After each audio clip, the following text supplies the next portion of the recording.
Hello, hello. I'm back with another channel message. So today, as I was meditating, pondering, I was reading, studying, of course, the Surah Saba, Surah number 34. That means Sheba. And then there's there are particular ayahs that stuck out from that surah. But that surah talks about people who disbelieve, and they mock, so to speak. Then I also got on your own terms. It's a woman who's not a damsel in distress. It's somebody who picks himself up by their boots. And now she's doing things on her own terms. I also channeled some crystals, particular crystals. And some of the messages I got, as you fulfill, oh yeah, and I'll be sure, off on your own. But that particular song talks about his heart being broken, the girl leaves, now all of a sudden she wants to come back. But I don't think this is the woman who wants to come back. I feel like this is a message of the divine feminine facing her north node, and it's drawing a DM back to her because she's being super proactive and she's all about herself and she's on her mission. And he's worried, because she has no interest in wanting to be with him, but she's single. So to be single, everybody's wants to shoot their shot with you. But it's two energies that's surrounding this divine feminine. I don't know if it's somebody this divine masculine is with. She secretly watches this woman, and she was the one shooting the divine feminine down to the divine masculine, only to be I heard doppelganger, like a copycat. So what the premonition I got is, as you're receiving your flowers, you have someone who's very arrogant. And that's probably where the Surah number 34, Sheba, comes in, because the disbelievers were very arrogant. They didn't want to take the hint, they didn't want to take the blessings. And this woman is pump faking because she's being a doppelganger, only to be secretly, like, she mocks at this woman publicly just to throw off the fact that this DF's authenticity is captivating to her. Like, she's inspired by her, and she's starting to mimic her material. So what that means is this woman is starting to sound like her. She's even starting to look like her, like her tonality. She's starting to dress like her. Like, it's ridiculous. I see the Fool card, and I see the Justice card. I see the Death card. I see the Ten of Pentacles. So the crystals I got are the Moonstone, which talks about nurturing, divine feminine, intuitive. Drawing power from the divine feminine, it connects you to your energy, activating your intuition, and it boosts clairvoyant gifts and metaphysical powers, and it asks that you trust in the unknown beyond what you can see in this realm. The reflective nature of this crystal is much like the moon phases themselves, a cycle of change from new beginnings to full release. And the moonstone balances masculine energy with the feminine touch, teaching the art of receptivity and serendipity. And it's especially potent during a waxing moon. And then the next one I got is the cuprite, which is generosity, security, flow. And this is about a person who's humanitarian at heart. And this stone is about practicing helping others without expectations. It assists in facing issues with authority figures, especially your father, in order to become the authority figure in your own life. Cuprite, it helps release any blame and resistance that might be blocking you from taking responsibility for the decisions you make, activating the survival gene. And it also attracts what we need to make it through challenging moments, and it increases our life force, the overall vitality. And it encourages you to take the driver's seat. And then the next one I got is pyrite, which is about prosperity and success. And it welcomes in abundance. It's known for fool's gold, and it encourages you to follow your dreams and envision your desires, and it manifests power powers that are high. It creates fire when struck against another stone or metal, and it's believed to contain the element of fire in its core. So it shields you from negativity and protecting the integrity of your aura. So by all means, if you have an opportunity, strike, and don't regret, don't look back. The next one is Big Spite, which is about timing, action, and change. And timing is everything. It can be, it has an impeccable knack for, that can encourage you to try new things and pursue bigger opportunities or change anything that could need like some kind of update. And it opens the connection between your base chakras and your heart chakra, and it fuses you with unconditional love for yourself and others. And it encourages energy expressed as action, movement, and progression to move toward true alignment between you and your soul. And the last one is Sugarlight, which is about originality, forgiveness, and unconditional love. And it helps anybody who's never felt like they did not belong or feel loved or supported or even validated. It brings light workers down to earth, and it opens them up to like share their gifts while staying grounded on the planet. For overthinkers and worriers, this type of stone alleviates the issues of the mind, allowing you to focus on what's truly important. It's about living in your truth without being over analytical, and it facilitates forgiveness for those that have hurt you, including yourself. And it inspires you to open your heart to what's possible by letting go of what does not serve you. So I drew a card from my Work Your Light deck, and it's Trust Your Path. If you knew you'd be able to support it, if you knew you would be supported, what would you do? And this is my Eight of Cups card, and in the illustration, you see a woman walking through a portal. She's walking through the sand. What I see is a divine feminine at work. A business savvy type of person. Minding her own business, and her overall energy is the Fool card. That fool's journey. Wanting more for others puts me into that energy of abundance, right? And her sharing her gift, how she bestows kindness onto the world. A lot of people don't think kindness is a gift, but it is, and her just saying positive affirmations. Like her conversation is so enamoring and puts people in awe. It's like all that I need is coming to me in ways I could never imagine. Those are like if people come to her with an issue, those are things like supplications that she says to people, aside from praying, of course. And the next message is I consciously choose to think loving thoughts. I take compassionate actions and bring forth peaceful energy. And that in turn welcomes healthy, loving relationships. Now back to On Your Own Terms. That's from my Love Your Inner Goddess deck. And that's number 35, so it breaks down to an 8. Okay. It's about this woman being in a space where she's not the person she once was. And she knows it, but others realize it and they're not ready to let the old her go. It's like shedding of skin, if you will. And it's like encouraging you not to allow yourself to be shoved back into like patterns of behavior that are not true to who you are now.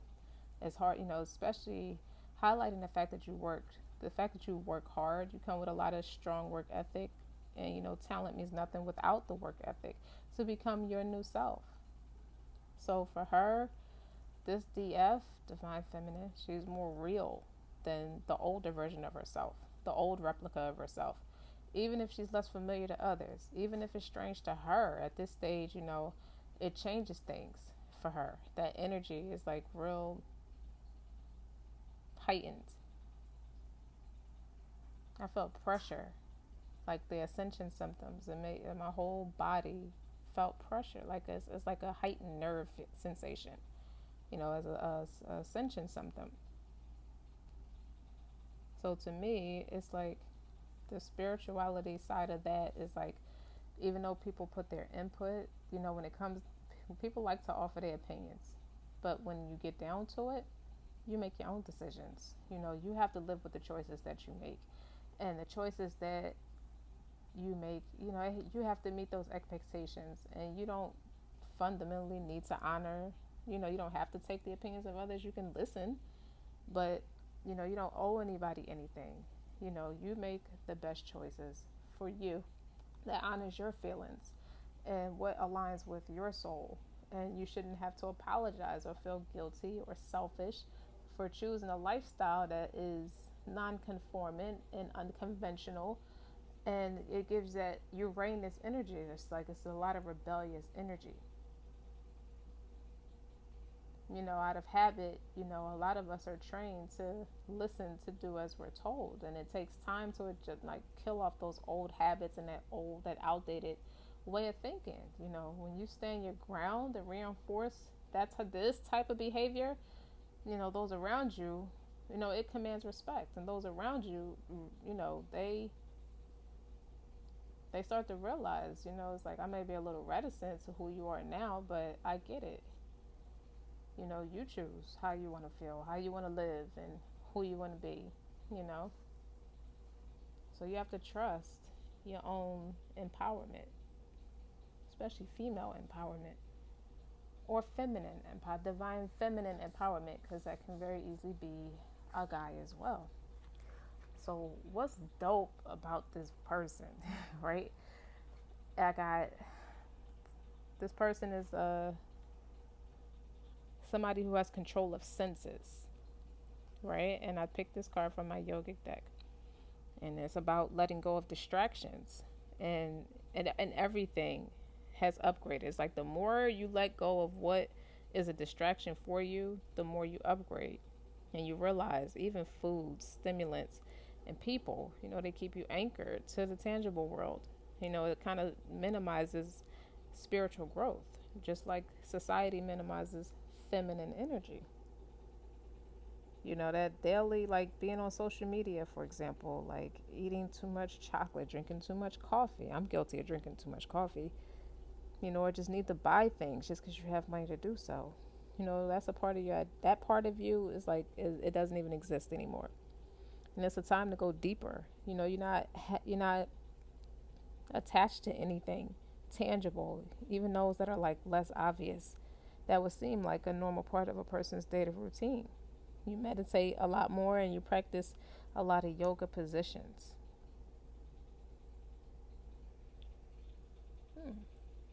Okay. All right, tarot cards. I gotta shuffle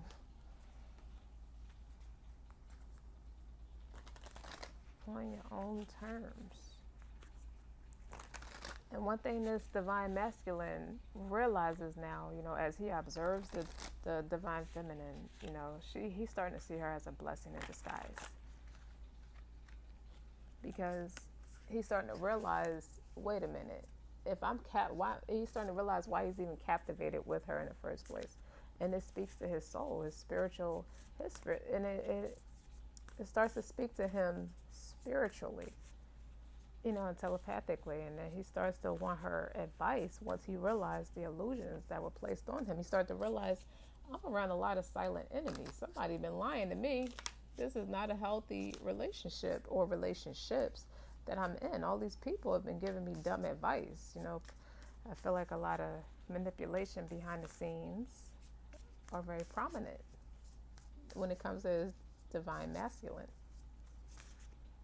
But likewise, the DF is like, she don't really make time for what's going on in the divine masculine's life, but he does have a desire to reach out to her to seek her specialties, her advice, on how to rid yourself of entities and attachments. You got the Two of Inspiration, which would be the Two of Wands. She's broadening her horizon. She's looking out and seeing, what, the direction I want to go in, the North Node, she,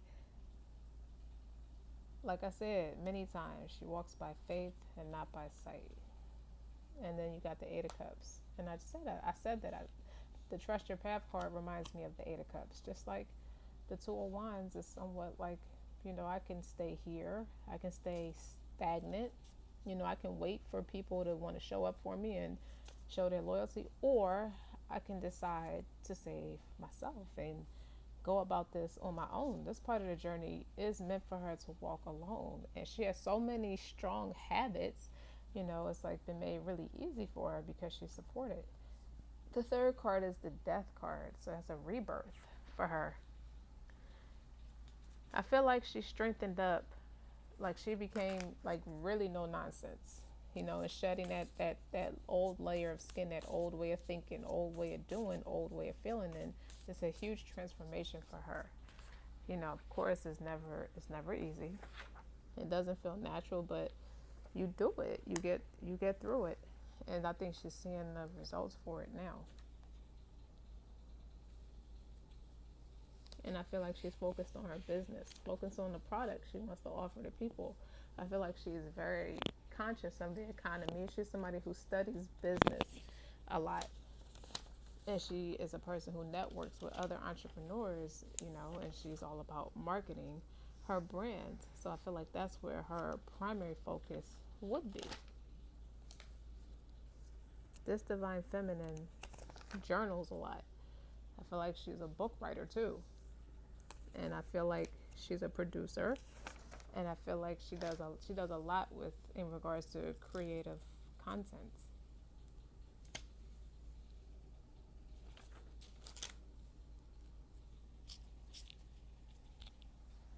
And the Eight of Cups is like, it took a lot for her to walk away from people she loved, once loved and respected.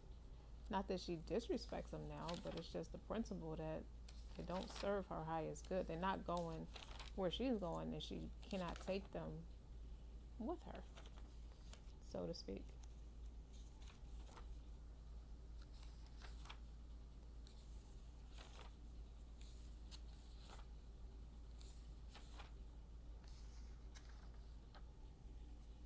I feel like she has two business endeavors that she's going to be paying attention to, and that's a repeating message. I keep seeing that. Like, success is hers. There's no two ways about it.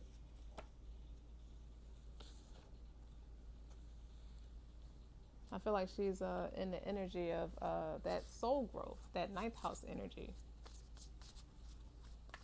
I feel like she takes to the twin flame journey with a lot of confidence. And she's received well, and she's inspired, and she's celebrated, and she's feeling real liberated, and she's all about that declaration of independence.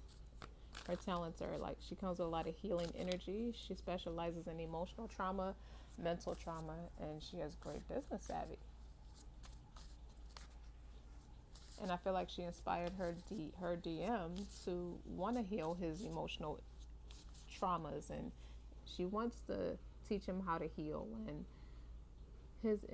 so that he's been afflicted with a lot of emotional trauma, and he learned it from attracting a lot of karmic women. He has past life karmic lessons. So he has that ability to fall in love and be happy, and really, like, and even if he's not with his counterpart, which I